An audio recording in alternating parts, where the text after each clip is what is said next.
Renungan Hari Minggu Biasa ke-18 tahun C. Anda mau memilih yang mana? Harta duniawi atau harta surgawi?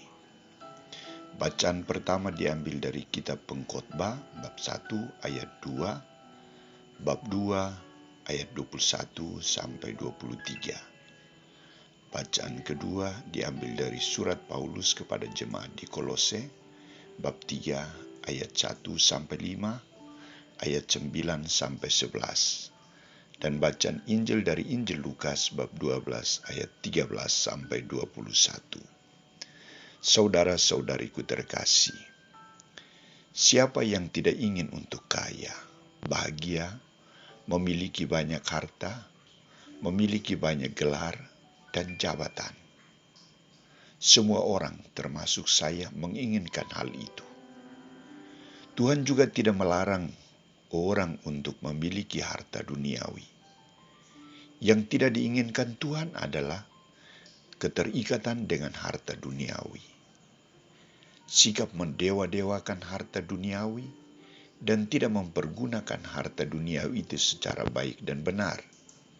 Misalnya untuk melayani orang lain atau sesama yang membutuhkan.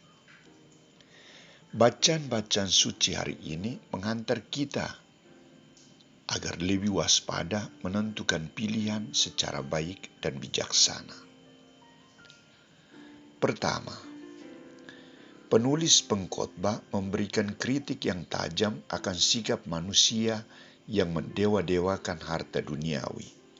Misalnya, mencari hikmat, pengetahuan, dan kecakapan, bekerja siang malam, bersusah payah, tetapi menjauhkan diri dari sesamanya, tidak tinggal bersama sesamanya, tidak berkomunikasi baik dengan sesamanya, tidak merasa bahagia dan tentram, dan tidak dekat dengan Allah. Itu adalah kesia-siaan.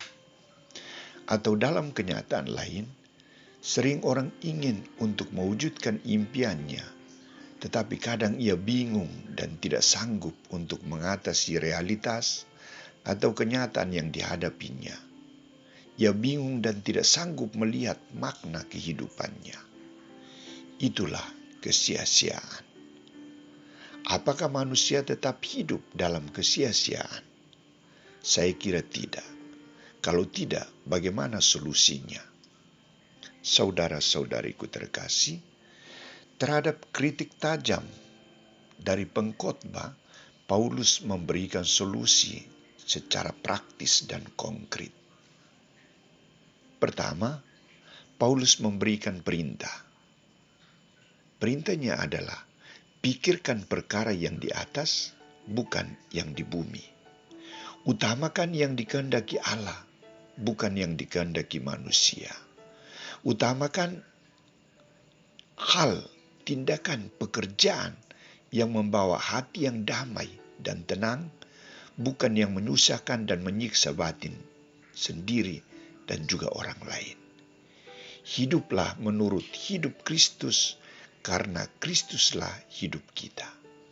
Paulus juga menyebutkan beberapa perkara yang harus dibasmi karena menghambat hidup dan komunikasi manusia dengan sesamanya dan juga dengan Tuhan, yakni percabulan, kenajisan, hawa nafsu, nafsu jahat, keserakahan, dan sikap menyembah berhala, mendewa-dewakan harta duniawi.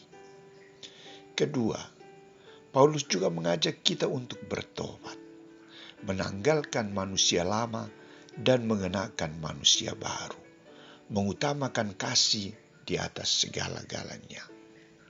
Saudara-saudariku terkasih, bagaimana sikap Yesus dalam berhadapan dengan pilihan hidup manusia?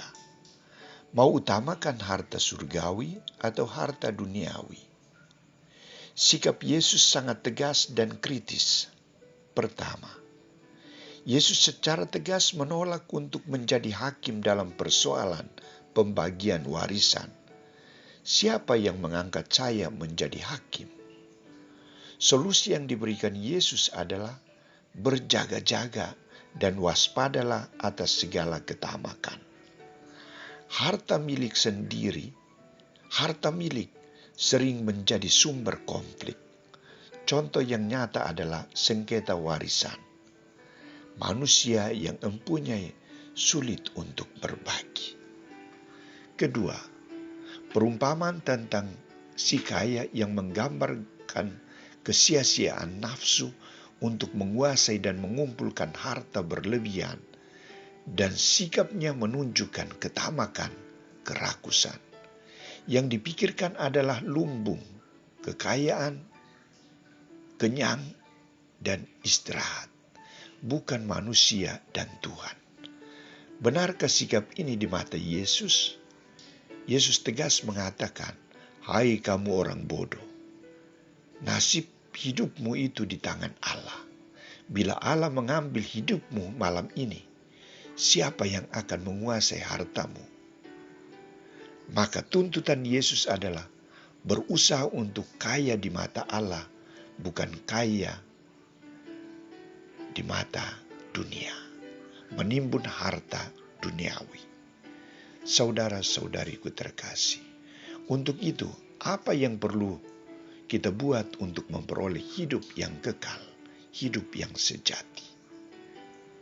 1. Jangan mendewa-dewakan harta dunia, dan jangan hanya berjuang untuk mengumpulkan harta dunia untuk diri, tetapi miskin dalam memberi kasih terhadap Allah dan sesama.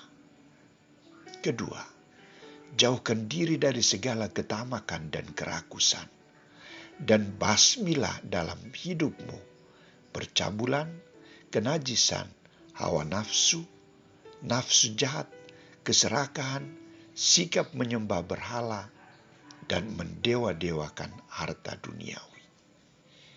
Untuk itu, mari kita ciptakan hati dan hidup kita untuk semakin bijak, ikhlas, dan tulus, agar hidup kita tidak terjerat oleh ketamakan. Tuhan tidak akan mempercayakan gerejanya kepada orang-orang yang tamak, yang rakus. Ia akan mempercayakan gerejanya dengan orang yang rela berkurban dan mau membantu. Moga-moga kita bersikap demikian. Amin.